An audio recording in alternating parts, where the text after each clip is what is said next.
श्री सीताराम चंद्राभ्यां नमः। श्रीमद् वाल्मीकि रामायण अयोध्या कांडम द्वादशः सर्ग यानी सर्ग 12। इस सर्ग में महाराज दशरथ की चिंता, विलाप, कैकेयी को फटकारना, समझाना और उससे वैसा वर न मांगने के लिए अनुरोध करना। ततः श्रुत्वा महाराजः कैकेय्या दारुणं वचः चिंतामभि समापेदे मुहूर्तं प्रतताप च। कैकेयी का यह कठोर वचन सुनकर महाराज दशरथ को बड़ी चिंता हुई। वे एक मुहूर्त तक अत्यंत संताप करते रहे। किन्नु मय्यं दिवा स्वप्नश्चित्त मोहोपि वा मम अनुभूतोपसर्गो वा मनुषो वाप्युपद्रवः। उन्होंने सोचा, दिन में ही क्या यह मुझे स्वप्न दिखाई दे रहा है, अथवा मेरे चित्त का मोह है, या किसी भूत यानी ग्रह आदि के आवेश से चित्त में विकलता आ गई है, या आदि व्याधि के कारण यह कोई मन का ही उपद्रव है। इति संचिन्त्य तद राजा नाद्य गच्छत तदा सुखम प्रतिलभ्य ततः संज्ञां कैकेयी वाक्य तापितः। यही सोचते हुए उन्हें अपने भ्रम के कारण का पता नहीं लगा। उस समय राजा को मूर्छित कर देने वाला महान दुख प्राप्त हुआ। तत्पश्चात होश में आने पर कैकेयी की बात को याद करके उन्हें पुनः संताप होने लगा। व्यथितो विक्लवश्चैव व्याघ्रीं दृष्ट्वा यथा मृगः असंवृता यामासीनो जगन्त्या दीर्घमुच्चन मंडले पन्नगो रुद्धो मंत्रैरिव महाविशः।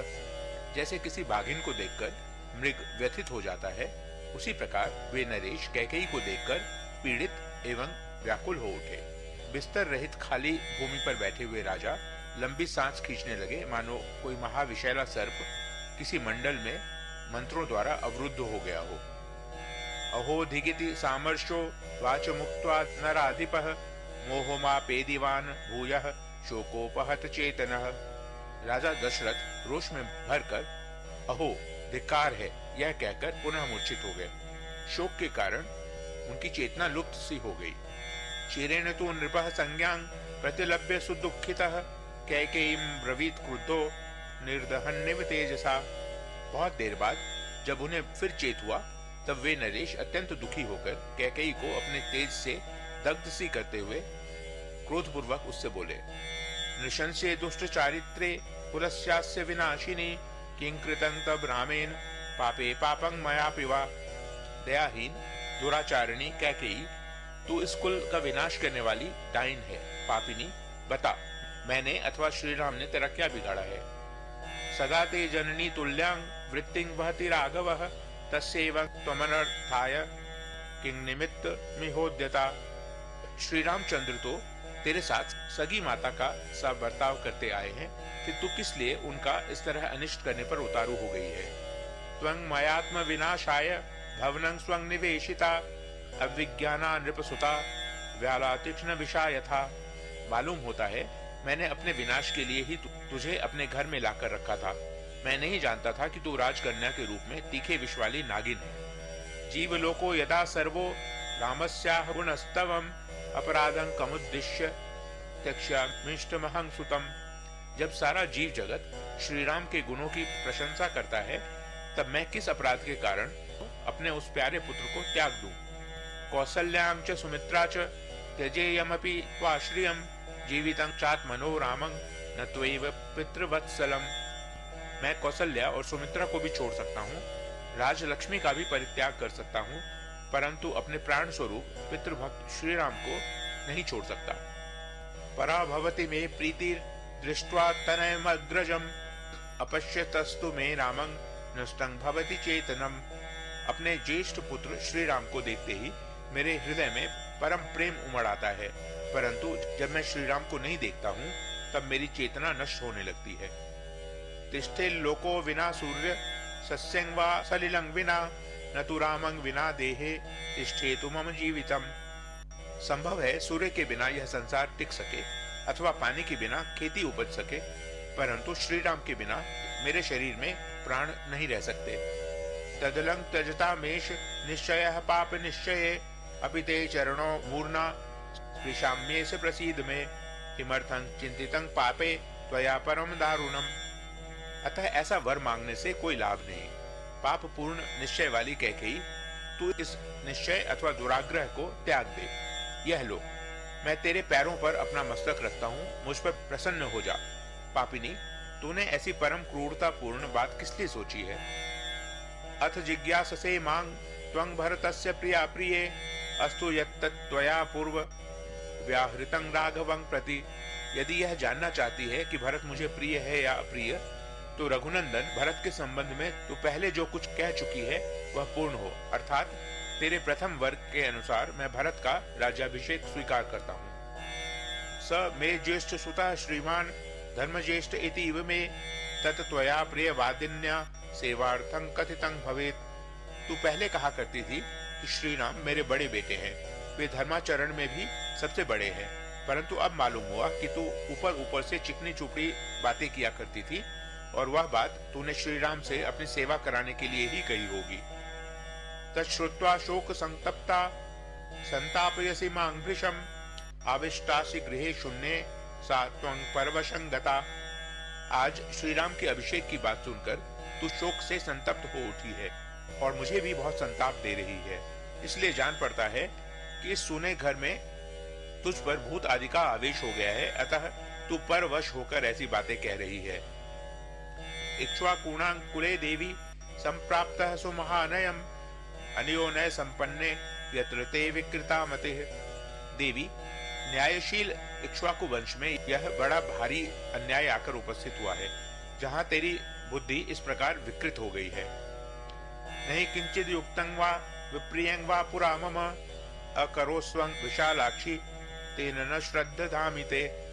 विशाल लोचने, आज से पहले तूने कभी ऐसा कोई आचरण नहीं किया है जो अनुचित अथवा मेरे लिए अप्रिय हो, इसलिए तेरी आज की बात पर भी मुझे विश्वास नहीं होता है। ननु ते राघवस्तुल्यो भरतेन महात्मना बहुशो हि स्म बाले त्वं कथा कथयसे ममः। तेरे लिए तो श्री राम भी महात्मा भरत के ही तुल्य हैं। बाले, तू बहुत बार बातचीत के प्रसंग में स्वयं ही यह बात मुझसे कहती रही है। तस्य धर्मात्मनो देवी वने वासं यशस्विनः कथं रोचयसे भीरु नववर्षाणि पंच च। भीरु स्वभाव वाली देवी, उन्हीं धर्मात्मा और यशस्वी श्री राम का 14 वर्षों के लिए वनवास तुझे कैसे अच्छा लगता है? अत्यंत सुकुमारस्य तस्य धर्मे कृतात्मनः कथं रोचयसे वास मरण्ये वृषदारुणे। जो अत्यंत सुकुमार और धर्म में दृढ़ता पूर्वक मन लगाए रखने वाले हों, उन्हीं श्री राम को वनवास देना तुझे कैसे रुचिकर जान पड़ता है? अहो, तेरा हृदय बड़ा कठोर है। रोचयस्य भी रामस्य रामस्य शुभलोचने तब शुश्रूषमाणस्य किमर्थं विप्रवासनम। सुंदर नेत्रों वाली कैकेयी, जो सदा तेरी सेवा शुश्रूषा में लगे रहते हैं, उन नयनाभिराम श्री राम को देश निकाला दे देने की इच्छा तुझे किस लिए हो रही है? रामो हि भरताद भूय स्तव शुश्रूषते सदा विशेषं त्वयि तस्मात् तु भरतस्य न लक्ष्ये। मैं देखता हूँ भरत से अधिक श्री राम ही सदा तेरी सेवा करते हैं। भरत उनसे अधिक तेरी सेवा में रहते हों, ऐसा मैंने कभी नहीं देखा है। शुश्रूषां गौरवं चैव प्रमाणं वचन क्रियां कस्तु भूयस्तरं कुर्यादन्यत्र पुरुषर्भभात्। नरश्रेष्ठ श्री राम से बढ़कर दूसरा कौन है जो गुरुजनों की सेवा करने, उन्हें गौरव देने, उनकी बातों का मान्यता देने और उनकी आज्ञा का तुरंत पालन करने में अधिक तत्परता दिखाता हो? बहूनां स्त्री सहस्राणां बहूनां चोपजीविनां परिवादोपवादो वा राघवेनोपपद्यते। मेरे यहाँ कई सहस्त्र स्त्रियां हैं और बहुत से उपजीवी भृत्यजन हैं, परंतु किसी के मुंह से श्री राम के संबंध में सच्ची या झूठी किसी प्रकार की शिकायत नहीं सुनी जाती। सांत्वयन् सर्वभूतानि रामः शुद्धेन चेतसा गृह्णाति मनुज व्याघ्रः प्रियैर्विषय वासिनः। पुरुष सिंह श्री राम समस्त प्राणियों को शुद्ध हृदय से सांत्वना देते हुए प्रिय आचरणों द्वारा राज्य की समस्त प्रजाओं को अपने वश में किए रहते हैं। सत्येन लोकान् जयति द्विजान दानेन राघवः गुरुं शुश्रूषया वीरो धनुषा युधि शास्त्रवान। वीर श्री रामचंद्र अपने सात्विक भाव से समस्त लोगों को दान के द्वारा द्विजों को, सेवा से गुरुजनों को और धनुष बाण द्वारा युद्ध स्थल में शत्रु सैनिकों को जीतकर अपने अधीन कर लेते हैं। सत्यं दानं तपस्त्यागो मित्रता शौच मार्जवम विद्या च गुरु शुश्रूषा ध्रुवान्येतानि राघवे। सत्य, दान, तप, त्याग, मित्रता, पवित्रता, सरलता, विद्या और गुरु शुश्रूषा, वे सभी सद्गुण श्री राम में स्थिर रूप से रहते हैं। तस्मिन्नार्जव संपन्ने देवी देवोपमे कथम पापमांश ससे रामे महर्षि समतेजसी। देवी, महर्षियों के समान तेजस्वी उन सीधे साधे देवतुल्य श्री राम का तू क्यों अनिष्ट करना चाहती है? न स्मराम्य प्रियं वाक्यं लोकस्य प्रियवादिनः स कथं त्वत्कृते रामं वक्ष्यामि प्रियं प्रियं। श्री राम सब लोगों से प्रिय बोलते हैं, उन्होंने कभी किसी को अप्रिय वचन कहा हो ऐसा मुझे याद नहीं पड़ता। ऐसे सर्वप्रिय राम से मैं तेरे लिए अप्रिय बात कैसे कहूंगा? क्षमा यस्मिन् तपस् त्यागः सत्यं धर्मः कृतज्ञता अप्यहिंसा च भूतानां तमृते का गतिर्मम। जिनमें क्षमा, तप, त्याग, सत्य, धर्म, कृतज्ञता और समस्त जीवों के प्रति दया भरी हुई है, उन श्री राम के बिना मेरी क्या गति होगी? मम बुद्धस्य कैकेयी गतांस्तस्य तपस्विनः दीनं लालप्यमानस्य कारुण्यं कर्तुमर्हसि। कैकेयी, मैं बूढ़ा हूँ, मौत के किनारे पर बैठा हूँ, मेरी अवस्था शोकनीय हो रही है और मैं दीन भाव से तेरे सामने गिड़गिड़ा रहा हूँ। तुझे मुझ पर दया करनी चाहिए। पृथिव्यां सागरांतायां यत् किंचित दिगम्यते तत् सर्वं तव दास्यामि मा च त्वं मन्यु मा विश। समुद्र पर्यंत पृथ्वी पर जो कुछ मिल सकता है वह सब मैं तुझे दे दूंगा, परंतु तू ऐसे दुराग्रह में ना पड़ जो मुझे मौत के मुंह में ढकेलने वाला हो। अंजलिं कुर्मीं कैकेयी पादौ चापि स्पृशामि ते शरणं भव रामस्य मा धर्मो मामि स्पृशेत। कैकेयी नंदिनी, मैं हाथ जोड़ता हूँ और तेरे पैरों पड़ता हूँ, तू श्री राम को शरण दे जिससे यहाँ मुझे पाप ना लगे। इति दुःखाभिसंतप्तं विलपन्तमचेतनं घूर्णमानं महाराजं शोकेन समभिप्लुतं पारं शोकार्णवस्याशु प्रार्थयन्तं पुनः पुनः प्रत्युवाचात कैकेयी रौद्रारौद्रतरं वचः। महाराज दशरथ इस प्रकार दुख से संतप्त होकर विलाप कर रहे थे। उनकी चेतना बार बार लुप्त हो जाती थी, उनके मस्तिष्क में चक्कर आ रहा था और वे शोक मग्न हो उस शोक सागर से शीघ्र पार होने के लिए बारंबार अनुनय विनय कर रहे थे। तो भी कैकेयी का हृदय नहीं पिघला। वह और भी भीषण रूप धारण करके अत्यंत कठोर वाणी में उन्हें इस प्रकार उत्तर देने लगी। यदि दत्वा वरो राजन पुनः प्रत्यनुतप्यसे धार्मिकत्वं कथं वीर पृथिव्यां कथयिष्यसि। राजन, यदि 2 वरदान देकर आप फिर उनके लिए पश्चाताप करते हैं तो वीर नरेश्वर, इस भूमंडल में आप अपनी धार्मिकता का ढिंढोरा कैसे पीट सकेंगे? यदा समेता बहवस्तव्या राजर्षयः सह कथयिष्यन्ति धर्मज्ञ तत्र किं प्रतिवक्ष्यसि। धर्म के ज्ञाता महाराज, जब बहुत से राजर्षि एकत्र होकर आपके साथ मुझे दिए हुए वरदान के विषय में बातचीत करेंगे, उस समय वहां आप उन्हें क्या उत्तर देंगे?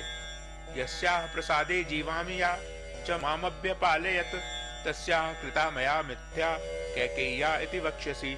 यही कहेंगे ना कि जिसके प्रसाद से मैं जीवित हूँ, जिसने बहुत बड़े संकट से मेरी रक्षा की, उसी कैकेयी को वर देने के लिए की हुई प्रतिज्ञा मैंने झूठी कर दी। किल विषं त्वं नरेन्द्राणां करिष्यसि नराधिप यो दत्वा वरमद्यैव पुनरन्यानि भाषसे। महाराज, आज ही वरदान देकर यदि आप फिर उससे विपरीत बात कहेंगे तो अपने कुल के राजाओं के साथ कलंक का टीका लगाएंगे। शैव्यः शेनक पोतीये स्वमांसं पक्षिणे ददो अलर्कश्च चुषी दत्वा जगाम गतिमुत्तमाम। राजा शैव्य ने बाज और कबूतर के झगड़े में कबूतर के प्राण बचाने की प्रतिज्ञा को पूर्ण करने के लिए बाज नामक पक्षी को अपने शरीर का मांस काटकर दे दिया था। इसी तरह राजा अलर्क ने एक अंधे ब्राह्मण को अपने दोनों नेत्रों का दान करके परम उत्तम गति प्राप्त की थी। सागरः सम्यं कृत्वा न वेलामति वर्तते सम्यं मानवृतं कार्षिः पूर्ववृत्त मनुस्मरण। समुद्र ने देवताओं के समक्ष अपनी नियत सीमा को न लांघने की प्रतिज्ञा की थी, सो अब तक वह उसका उल्लंघन नहीं करता है। आप भी पूर्ववर्ती महापुरुषों के बर्ताव को सदा ध्यान में रखकर अपनी प्रतिज्ञा झूठी ना करें। सत्वं धर्मं परित्यज्य रामं राज्याभिषिच्य च सह कौसल्या नित्यं रन्तुमिच्छसि धर्मते। परंतु आप मेरी बात क्यों सुनेंगे? दुर्बुद्धे नरेश, आप तो धर्म को तिलांजलि देकर श्री राम को राज्य पर अभिषिक्त करके रानी कौशल्या के साथ सदा मौज उड़ाना चाहते हैं। भवत्तो धर्मो धर्मो वा सत्यं वा यदि वा नृतम यत्वया संश्रुतं मह्यं तस्य नास्ति व्यतिक्रमः। अब धर्म हो या अधर्म, झूठ हो या सच, जिस बात के लिए आपने मुझसे प्रतिज्ञा कर ली है उसमें कोई परिवर्तन नहीं हो सकता। अहं हि विषमद्देव पीत्वा बहुतवाग्रतः पश्यतस्ते वरिष्यामि रामो यद्य विशिच्यते। यदि श्री राम का राज्याभिषेक होगा तो मैं आपके सामने आपके देखते देखते आज ही बहुत सा विष पीकर मर जाऊंगी। एका हमपि पश्येयं यद्यहं राम मातरम अंजलिं प्रतिगृह्णन्ति श्रेयो ननु मूर्तिमम्। यदि मैं एक दिन भी राम माता कौशल्या को राजमाता होने के नाते दूसरे लोगों से अपने को हाथ जोड़वाती देख लूंगी तो उस समय मैं अपने लिए मर जाना ही अच्छा समझूंगी। वर्तेनात्मना चाहं शपेते मनुजाधिप यथा नान्येन तृष्येय मृते राम विवासनात्। नरेश्वर, मैं आपके सामने अपनी और भरत की शपथ खाकर कहती हूँ कि श्री राम को इस देश से निकाल देने के सिवा दूसरे किसी वर से मुझे संतोष नहीं होगा। एतावदुक्त्वा वचनं कैकेयी वीररामः विलपन्तं च राजानं न प्रतिव्याजहार सा। इतना कहकर कैकेयी चुप हो गई। राजा बहुत रोए, गिड़गिड़ाए, किंतु उनकी इसी बात का जवाब नहीं दिया। श्रुत्वा तो राजा कैकेय्या वाक्यं परम शोभनम रामस्य च वने वास मैश्वर्यं भरतस्य च नाभ्यभाषत कैकेयीं मुर्हूतं व्याकुलेन्द्रियः प्रेक्षितानि मिशो देवीं प्रियामप्रियवादिनीं। श्री राम का वनवास हो और भरत का राज्याभिषेक। कैकेयी के मुख से यह परम अमंगलकारी वचन सुनकर राजा की सारी इंद्रियां व्याकुल हो उठी। वे एक मुहूर्त तक कैकेयी से कुछ न बोले। उस अप्रिय वचन बोलने वाली प्यारी रानी की ओर केवल एकटक दृष्टि से देखते रहे। तांग ही वज्र समांग वाच माकर्ण्य हृदय प्रियाम दुख शोकमयीं श्रुत्वा राजान सुखितो भवत। मन को अप्रिय लगने वाली कैकेयी की वह वज्र के समान कठोर तथा शोकमयी वाणी सुनकर राजा को बड़ा दुख हुआ। उनकी सुख शांति छिन गई। सदेव्या व्यवसायं च घोरं च शपथं कृतं ध्यात्वा रामेति निश्वस्य छिन्नस्तरुरिवापतत्। देवी कैकेयी के उस घोर निश्चय और किए हुए शपथ की ओर ध्यान जाते ही हा राम कहकर लंबी सांस खींचते हुए कटे वृक्ष की भांति गिर पड़े। नष्ट चित्तो यथोन्मत्तो विपरीतो यथा आतुरः वृत तेजा यथा सर्पो बभूव जगदीपतिः। उनकी चेतना लुप्त सी हो गई। वे उन्मादग्रस्त से प्रतीत होने लगे। उनकी प्रकृति विपरीत सी हो गई। वे रोगी से जान पड़ते थे। इस प्रकार भूपाल दशरथ मंत्र से जिसका तेज हर लिया गया हो उस सर्प के समान निश्चेष्ट हो गए। दीनया तुरया वाचा इति होवाच कैकेयीं अनर्थमिम मर्थाभंग केन त्वमुपदेशिता। तदनंतर उन्होंने दीन और आतुर वाणी में कैकेयी से इस प्रकार कहा, अरे तुझे अनर्थ ही अर्थ सा प्रतीत हो रहा है, किसने तुझे इसका उपदेश दिया है? भूतोपहत चित्तेव ब्रुवन्ति मां न लज्जसे शीलव्यसन में तत्ते नाभिजानाम्यहं पुरा। जान पड़ता है तेरा चित्त किसी भूत के आवेश से दूषित हो गया है। पिशाच ग्रस्त नारी की भांति मेरे सामने ऐसी बातें कहती हुई तू लज्जित क्यों नहीं होती? मुझे पहले इस बात का पता नहीं था कि तेरा यह कुलांग नोचित शील इस तरह नष्ट हो गया है। बाला यास्तत त्विदानीं ते लक्ष्ये विपरीतवत कृतो वाते भयं जातं या त्वमेव विधं वरम राष्ट्र भरत मासीनं मृणीशे राघवं वने विरमैतेन भावेन त्वमेतेनानृतेन च। बालावस्था में जो तेरा शील था उसे इस समय मैं विपरीत सा देख रहा हूँ। तुझे किस बात का भय हो गया है जो इस तरह का वर मांगती है? भरत राज्य सिंहासन पर बैठे और श्री राम वन में रहें, यही तू मांग रही है। यह बड़ा असत्य तथा ओछा विचार है। तू अब भी इससे विरत हो जा। यदि भरतो प्रियं कार्यं लोकस्य भरतस्य च निशंसे पाप संकल्पे क्षुद्रे दुष्कृत कारिणी। क्रूर स्वभाव और पापपूर्ण विचार वाली नीच दुराचारिणी यदि अपने पति का, सारे जगत का और भरत का भी प्रिय करना चाहती है तो इस दूषित संकल्प को त्याग दे। किंग नु दुख मलिकं वा मयि रामे च पश्यसि न कथं चिष्टते रामाद भरतो राज्यमावसेत्। तू मुझ में या श्री राम में कौन सा दुखदायक या अप्रिय बर्ताव देख रही है कि ऐसा नीच कर्म करने पर उतारू हो गई है? श्री राम के बिना भरत किसी तरह राज्य लेना स्वीकार नहीं करेंगे। रामादपि हितं मन्ये धर्मतो बलवत्तरम कथं द्रक्ष्यामि रामस्य वनं गच्छेति भाषिते मुखवर्णं विवर्णं तु यथैवेन्दम् अप्लुतम्। क्योंकि मेरी समझ में धर्म पालन की दृष्टि से भरत श्री राम से भी बढ़े चढ़े हैं। श्री राम से यह कह देने पर कि तुम वन को जाओ, जब उनके मुख की कांति राहुग्रस्त चंद्रमा की भांति फीकी पड़ जाएगी, उस समय मैं कैसे उनके उस उदास मुख की ओर देख सकूंगा। तांग तुम्हें सुकृतांग बुद्धिं सुहृद्भिः सह निश्चितां कथं द्रक्ष्याम्य पावृतांग परैरिव हतांग चमूम। मैंने श्री राम के अभिषेक का निश्चय सुहृदों के साथ विचार करके किया है। मेरी यह बुद्धि शुभ कर्म में प्रवृत्त हुई है। अब मैं इसे शत्रुओं द्वारा पराजित हुई सेना की भांति पलटी हुई कैसे देखूंगा। किंग मांग वक्ष्यन्ति राजानो नाना दिग्भ्यः समागताः बालो बताए मैक्ष्वा कश्यरं राज्यम कारपत। नाना दिशाओं से आए हुए राजा लोग मुझे लक्ष्य करके खेद पूर्वक कहेंगे कि इस मूढ़ इक्ष्वाकुवंशी राजा ने कैसे दीर्घकाल तक इस राज्य का पालन किया है। यदा ही बहवो वृद्धा गुणवंतो बहुश्रुताः परिप्रक्ष्यन्ति काकुत्स्थं वक्ष्यामि हि कथं तदा कैकेय्या क्लिश्यमानेन पुत्रः प्रवाजितो मया। जब बहुत से बहुश्रुत गुणवान एवं वृद्ध पुरुष आकर मुझसे पूछेंगे कि श्री राम कहाँ हैं, तब मैं उनसे कैसे यह कहूंगा कि कैकेयी के दबाव देने पर मैंने अपने बेटे को घर से निकाल दिया। यदि सत्यं ब्रवीम्येतत् तत् सत्यं भविष्यति किंग मा वक्ष्यति कौसल्या राघवे वनमास्थिते किंग चैनांग प्रतिवक्ष्यामि कृत्वा विप्रियमिदृशम्। यदि कहूं कि श्री राम को वनवास देकर मैंने सत्य का पालन किया है, तो इसके पहले जो उन्हें राज्य देने की बात कह चुका हूं वह असत्य हो जाएगी। यदि राम वन को चले गए तो कौशल्या मुझे क्या कहेगी? उसका ऐसा महान अपकार करके मैं उसे क्या उत्तर दूंगा।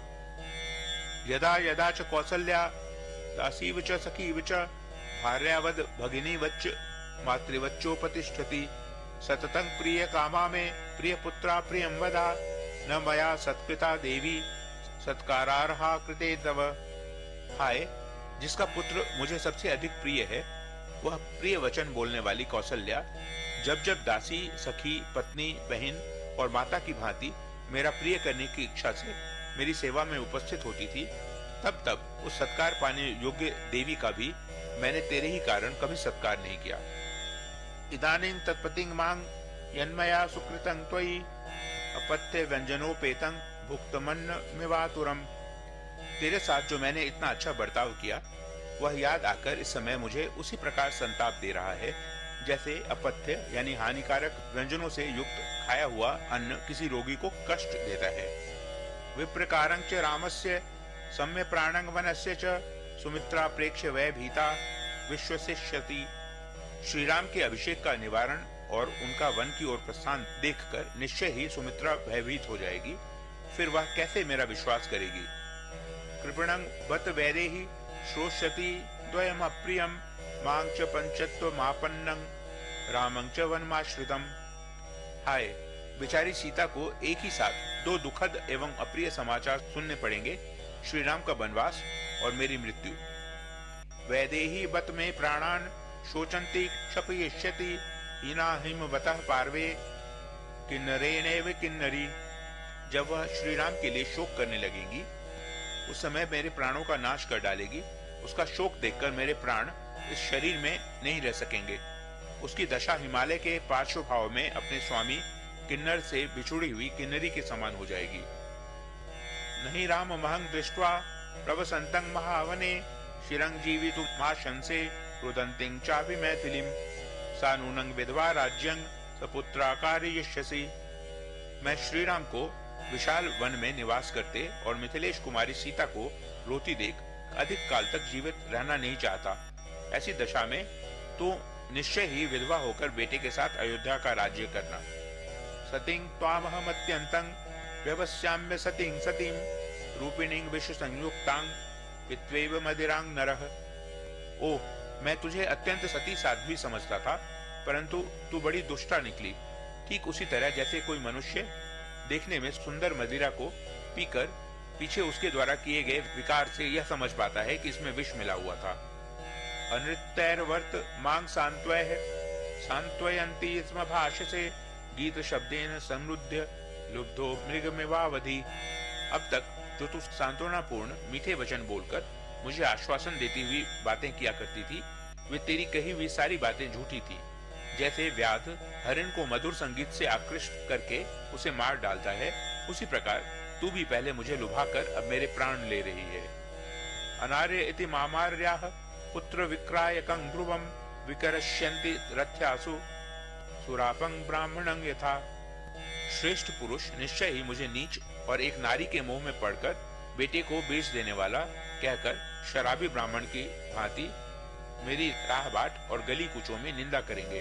अहो दुख महो कृच्छ्रे यत्र वाचा क्षमे तव दुःखमेवं विधम प्राप्तं पुराकृतमेवा शुभम। अहो कितना दुख है, कितना कष्ट है जहाँ मुझे तेरी ये बातें सहन करनी पड़ती हैं। मानो यह मेरे पूर्व जन्म के किए हुए पाप का ही अशुभ फल है जो मुझ पर ऐसे महान दुख आ पड़ा। चिरं खलु मया पापे त्वं पापेनाभिरक्षिता अज्ञानादुपसंपन्ना रज्जुरुबंधनी यथा। पापिनी, मुझ पापी ने बहुत दिनों से तेरी रक्षा की और अज्ञानवश तुझे गले लगाया, किंतु तू आज मेरे गले में पड़ी हुई फांसी की रस्सी बन गई।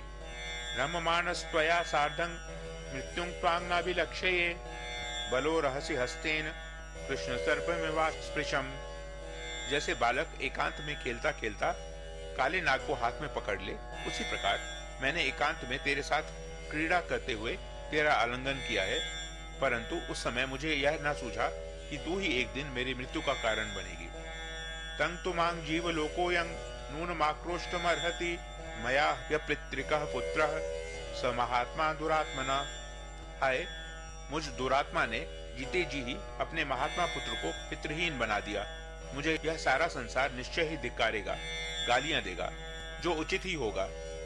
बालिशोबत कामात्मा राजा दशरथो वृषम स्त्री कृते यह प्रियं पुत्रं वनं प्रस्थापयिष्यति। लोग मेरी निंदा करते हुए कहेंगे कि राजा दशरथ बड़ा ही मूर्ख और कामी है, जो एक स्त्री को संतुष्ट करने के लिए अपने प्यारे पुत्र को वन में भेज रहा है। वेदैश्च ब्रह्मचर्यश्च गुरुभिश्चोपकर्षितः भोग काले महत्कृच्छं पुनरेव प्रपश्यते। हाय, अब तक तो श्री राम वेदों का अध्ययन करने वाले, ब्रह्मचर्य व्रत का पालन करने तथा अनेकानेक गुरुजनों की सेवा में संलग्न रहने के कारण दुबले होते चले आए हैं। अब जब इनके लिए सुख भोग का समय आया है, तब ये वन में जाकर महान कष्ट में पड़ेंगे। नालं द्वितीयं वचनं पुत्रो मांग प्रतिभाषितुं स वनं प्रव्रजेत्युक्तो बाढ़मित्येव वक्ष्यति। अपने पुत्र श्री राम से यदि मैं कह दूं कि तुम वन को चले जाओ, तो वे तुरंत बहुत अच्छा कहकर मेरी आज्ञा को स्वीकार कर लेंगे। मेरे पुत्र राम दूसरी कोई बात कहकर मुझे प्रतिकूल उत्तर नहीं दे सकते। यदि मे राघवः कुर्याद् वनं गच्छेति चोदितः प्रतिकूलं प्रियं मे स्यान्नतु वत्सः करिष्यति। यदि मेरे वन जाने की आज्ञा दे देने पर भी श्री रामचंद्र उसके विपरीत करते, वन में नहीं जाते, तो वही मेरे लिए प्रिय कार्य होगा, किंतु मेरा बेटा ऐसा नहीं कर सकता। राघवे ही वनं प्राप्ते सर्वलोकस्य धिक्कृतं मृत्युरक्ष्मणीयं मांग नयिष्यति यमक्षयम्। यदि रघुनंदन राम वन को चले गए, तो सब लोगों के धिक्कार पात्र बने हुए मुझ अक्षम्य अपराधी को मृत्यु अवश्य यमलोक में पहुंचा देगी। मृते मयि गते रामे वनं मनुज पुंगवे इष्टे मम जने शेषे किंग पापं प्रतिपत्स्यसे। यदि नरश्रेष्ठ श्री राम के वन में चले जाने पर मेरी मृत्यु हो गई, तो शेष जो मेरे प्रियजन कौशल्या आदि यहाँ रहेंगे, उन पर तू कौन सा अत्याचार करेगी। कौशल्या मांग च रामं च पुत्रो च यदि हास्यति दुखान्य सहती देवी मामेवानुगमिष्यति। देवी कौशल्या की यदि मुझसे, श्री राम से तथा शेष दोनों पुत्र लक्ष्मण और शत्रुघ्न से विछोह हो जाएगा, तो वह इतने बड़े दुख को सहन नहीं कर सकेगी। अतः मेरे ही पीछे वह भी परलोक सिधार जाएगी। सुमित्रा का भी यही हाल होगा। कौसल्यां च सुमित्रा च मां च पुत्रैः स्त्रिभिः सह प्रक्षिप्य नरके सा त्वं कैकेयी सुखिता भव। कैकेयी इस प्रकार कौशल्या को, सुमित्रा को और तीनों पुत्रों के साथ मुझे भी नरक तुल्य महान शोक में डालकर तो स्वयं सुखी होना। मया रामेण च त्यक्तं शाश्वतं सत्कृतं गुणैः इक्ष्वाकुकुलं क्षोभमाकुलं पालयिष्यसि। अनेकानेक गुणों से सत्कृत, शाश्वत तथा क्षोभ रहित यह इक्ष्वाकुकुल जब मुझसे और श्री राम से परित्यक्त होकर शोक से व्याकुल हो जाएगा, तब उस अवस्था में तू इसका पालन करेगी। प्रियं चेद भरतस्यैतद् राम प्रव्राजनं भवेत् मा स्म मे भरतः कार्षीत् प्रेतकृत्यं गतायुषः। यदि भरत को भी श्री राम का यह वन में भेजा जाना प्रिय लगता हो, तो मेरी मृत्यु के बाद वे मेरे शरीर का दाह संस्कार न करें। मृते मयि गते रामे वनं पुरुष पुंगवे सीदानीं विधवा राज्यं सपुत्राकारी यश्यसि। पुरुष शिरोमणि श्री राम के वन गमन के पश्चात मेरी मृत्यु हो जाने पर अब विधवा होकर तू बेटे के साथ अयोध्या का राज्य करेगी। त्वं राजपत्री दैवेन नवसो मम वैश्मनि अकृतिश्चा तुला लोके ध्रुवः परिभवश्च मे सर्वभूतेषु चावज्ञा यथा पाप कृतस्तथा। राजकुमारी, तू मेरे दुर्भाग्य से मेरे घर में आकर बस गई। तेरे कारण संसार में पापाचारी की भांति मुझे निश्चय ही अनुपम अपयश, तिरस्कार और समस्त प्राणियों से अवहेलना प्राप्त होगी। कथं रथैर्विहुर्यात्वा गजाश्वैश्च मुहुर्मुहुः पद्भयां रामो महारण्ये वत्सो में विचरिष्यति। मेरे पुत्र सामर्थ्यशाली राम बारंबार रथों, हाथियों और घोड़ों से यात्रा किया करते थे। वे ही अब उस विशाल वन में पैदल कैसे चलेंगे। यस्य चाहार समये सूदाः कुंडलधारिणः अहं पूर्वाः पचन्ति स्म प्रसन्नाः पान भोजनम स कथं नु कषायाणि तिक्तानि कटुकानि च भक्षयन् वन्यमाहारं सुतो में वर्तयिष्यति। भोजन के समय जिनके लिए कुंडलधारी रसोइये प्रसन्न होकर पहले मैं बनाऊंगा ऐसा कहते हुए खाने पीने की वस्तुएं तैयार करते थे, वे ही मेरे पुत्र रामचंद्र वन में कसैले, तिक्त और कड़वे फलों का आहार करते हुए किस तरह निर्वाह करेंगे। महारहव वस्त्र संबद्धो भूत्वा चिर सुखोचितः काषाय परिधानस्तु कथं रामो भविष्यति। जो सदा बहुमूल्य वस्त्र पहना करते थे और जिनका चिरकाल से सुख में ही समय बीता है, वे ही श्री राम वन में गेरुए वस्त्र पहनकर कैसे रह सकेंगे। कस्येदं दारुणं वाक्य मे वम विधम पीड़ितम रामस्यारण्य गमनं भरतस्याभिषेचनम। श्री राम का वन गमन और भरत का अभिषेक, ऐसा कठोर वाक्य तूने किसकी प्रेरणा से अपने मुंह से निकाला है। दिगस्तु योषितो नाम शठाः स्वार्थपरायणाः न ब्रवीमि स्त्रियः सर्वा भरतस्यैव मातरम। स्त्रियों को धिक्कार है क्योंकि वे शठ और स्वार्थ परायण होती हैं, परंतु मैं सारी स्त्रियों के लिए ऐसा नहीं कह सकता, केवल भरत की माता की ही निंदा करता हूँ। अनर्थ भावेर्थ परे निशंसे ममानुतापाय निवेशितासि किम प्रियं पश्यसि मन्निमित्तं हितानुकारिण्यथवापि रामे। अनर्थ में ही अर्थ बुद्धि रखने वाली क्रूर कैकेयी, तू मुझे संताप देने के लिए ही इस घर में बसाई गई है। अरे मेरे कारण तू अपना कौन सा अप्रिय होता देख रही है, अथवा सबका निरंतर हित करने वाले श्री राम में ही तुझे कौन सी बुराई दिखाई देती है। परित्यजेयुः पितरोऽपि पुत्रान् भार्याः पतिंश्चापि कृतानुरागाः कृष्णं हि सर्वं कुपितं जगत् स्याद् दृष्ट्वैव रामं व्यसने निमग्नम्। श्री राम को संकट के समुद्र में डूबा हुआ देखकर तो पिता अपने पुत्रों को त्याग देंगे, अनुरागिणी स्त्रियां भी अपने पतियों का त्याग कर देंगी। इस प्रकार यह सारा जगत ही कुपित विपरीत व्यवहार करने वाला हो जाएगा। अहं पुनर्देव कुमार रूपम अलंकृतं तं सुतमाव्रजन्तं नंदामि पश्यन्निव दर्शनेन भवामि दृष्ट्वैव पुनर्युवेव। देव कुमार के समान कमनीय रूप वाले अपने पुत्र श्री राम को जब वस्त्र और आभूषणों से विभूषित होकर सामने आते देखता हूँ तो नेत्रों से उनकी शोभा निहार कर निहाल हो जाता हूँ। उन्हें देखकर ऐसा जान पड़ता है मानो मैं फिर जवान हो गया। विना ही सूर्येन भवेत प्रवृत्तिर्वर्षता वज्रधरेन वापि रामं तु गच्छत मितः समीक्ष्य जीवेन कश्चित् चेतना में। कदाचित सूर्य के बिना भी संसार का काम चल जाए, वज्रधारी इंद्र के वर्षा न करने पर भी प्राणियों का जीवन सुरक्षित रह जाए, परंतु राम को यहाँ से वन की ओर जाते देखकर कोई भी जीवित नहीं रह सकता। मेरी ऐसी धारणा है। विनाश कामा महिताम मित्रामावासयन् मृत्युमिवात्मनस्त्वां चिरंगवतांकेन धृतासिसी महाविषातेन हतोस्मि मोहात्। अरि तू मेरा विनाश चाहने वाली, अहित करने वाली और शत्रु रूप है।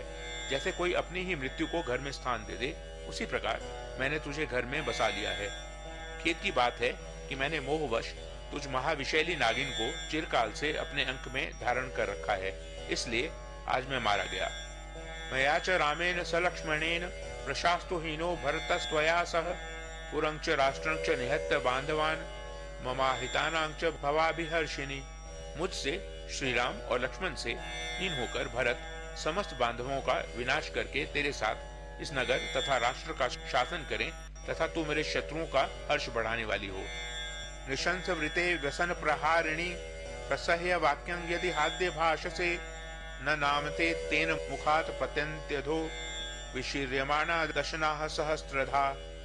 क्रूरता पूर्ण वर्ताव करने वाली कैकेयी, तू संकट में पड़े हुए प्रहार कर रही है।